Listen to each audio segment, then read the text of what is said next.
اور اس وقت آپ کو بتا دیں کہ اردو زبان کو بچانے کے لیے کچھ ایسے لوگ بھی ہیں جو دوسرے ملک میں رہ کر بھی اردو کی خدمت میں ہر لمحہ لگے ہوئے ہیں، اور جو لوگ اردو ادب سے جڑے ہوئے ہیں انہیں بھی ایوارڈ سے نوازا جا رہا ہے۔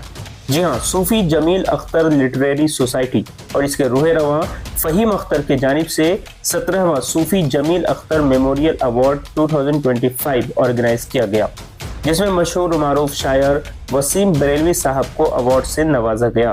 یہ ایوارڈ شاعر و ادیب فہیم اختر صاحب نے اپنے ہاتھوں سے دیا۔ اس خاص موقع پر کولکاتہ کے مسلم انسٹیٹیوٹ میں بڑی تعداد میں مہمان شامل ہوئے۔ سبھی نے خوشی جتاتے ہوئے کہا کہ صوفی جمیل اختر لٹریری سوسائٹی پچھلے 17 سالوں سے اردو زبان کو لے کر کئی خدمات انجام دیے ہیں۔ بتا دیں کہ اس دوران پروفیسر ڈاکٹر اخلاق احان، سپریم کورٹ کے سینئر ایڈوکیٹ خلیل الرحمان، مسلم انسٹیٹیوٹ کے سیکریٹری نثار احمد، پروفیسر امتیاز وحید، ادارہ کے سیکریٹری پرویز اختر سمیت کئی دیگر حضرات موجود تھے۔ آئیے سنتے ہیں سبھی نے اس دوران کیا کچھ کہا ہے۔ لندن میں بیٹھ کر یہ اردو کی خدمت کر رہے ہیں اور ہم یہاں بیٹھ کر کیا کر رہے ہیں؟ ذرا سوچنے کا سوال ہے۔ سوچیے اس بات کے اوپر کہ جو لوگ اردو کے عشق میں دور دراز جگہوں پر رہنے کے باوجود اپنی ساری کارگزاریاں جو ہیں اردو کے حق میں لگانے کے لیے تیار ہیں، ہمارے یہاں سے اردو کیوں جا رہی ہے؟ ہمارے گھروں سے اردو کیوں جا رہی ہے؟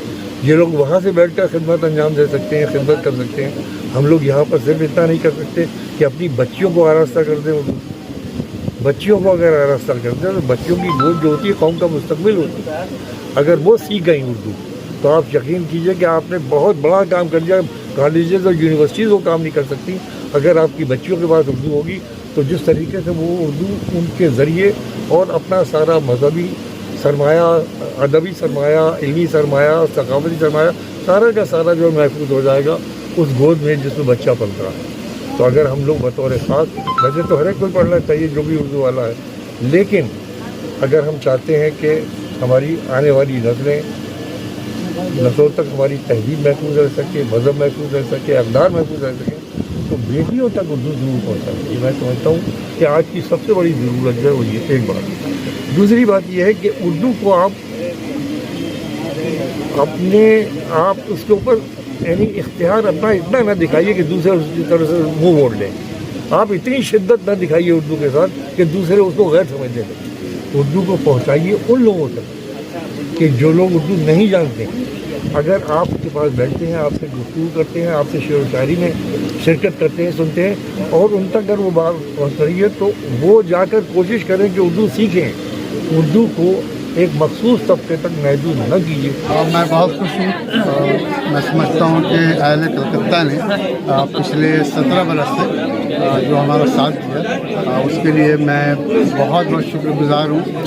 خاص کر آپ جتنے چینل والے ہیں، آپ ہیں، جے کے بھی ہیں، اور جو بھی چینل والے ہیں، سبوں کا شکر گزار ہوں کہ انہوں نے ہماری آواز، ہمارے کارنامے، ہماری چھوٹی چھوٹی پروجیکٹ کو لوگوں تک پہنچایا جو یہاں نہیں آ پائے، اور بڑا اچھا لگا۔ اہل کلکتہ پر ہمارا ہمیشہ بھروسہ رہا ہے۔ انہوں نے صوفی جمیل اختر لٹریری سوسائٹی کولکاتہ کو ہمیشہ پھلتے پھولتے دیکھنا چاہا، اور وہ پھل پھولتے۔ کل ایک سوال کیا گیا تھا کہ دیوار کے اس طرف پروگرام ہو رہا ہے، ہم نے کہا کہ جس طرح برلن کی دیوار گرا دی گئی، آج اگر یہ دیوار گر جاتی تو اور خوشی ہوتی۔ یہ ایک اشاریہ بات تھی، ایسے کوئی ہماری کوئی شکایت نہیں۔ طرح ہم پروگرام کرتے ہیں، ٹھیک ہے، یہ سچ بات ہے کہ ہمارے لوگ جاتے ہیں اکیڈمیز میں، ادارے میں، رابطہ کرتے ہیں کہ اگر کوئی پروگرام ہو رہا ہے تو ہم آگے پیچھے کر لیتے ہیں۔ تو جب یہ بات ہمیں علم تھا کہ یہ تاریخ فری ہے، وہیں سے بولا گیا، تو کیا بات ہوئی کہ پھر اسی تاریخ میں رکھ دیا گیا پروگرام، تو ذرا دکھ پہنچا ہے۔ اور میں چاہوں گا کہ ان کو معافی مانگنی چاہیے، ان کو یہ کہنا چاہیے کہ اس طرح کی حرکتیں آئندہ نہ ہوں، کیونکہ دیکھیے یہ بات اس سے کیا ہوگا نا کہ لوگوں میں غلط فہمیاں پیدا ہوں۔ میں جن لوگوں نے اس طرح کی باتیں کہی ہیں، میں کہوں گا کہ وہ بیچارے نادان ہیں، معصوم ہیں، اور ایک چھوٹے سے پنجرے میں، ذہن کے پنجرے میں بند رہتے ہیں، جو حقیقت کو نہیں جانتے ہیں۔ اور فہیم اختر صاحب اپنے ذاتی خرچ سے تمام اخراجات کو ادا کرتے ہیں، اور جن لوگوں نے اس طرح کے الزام کو لگایا،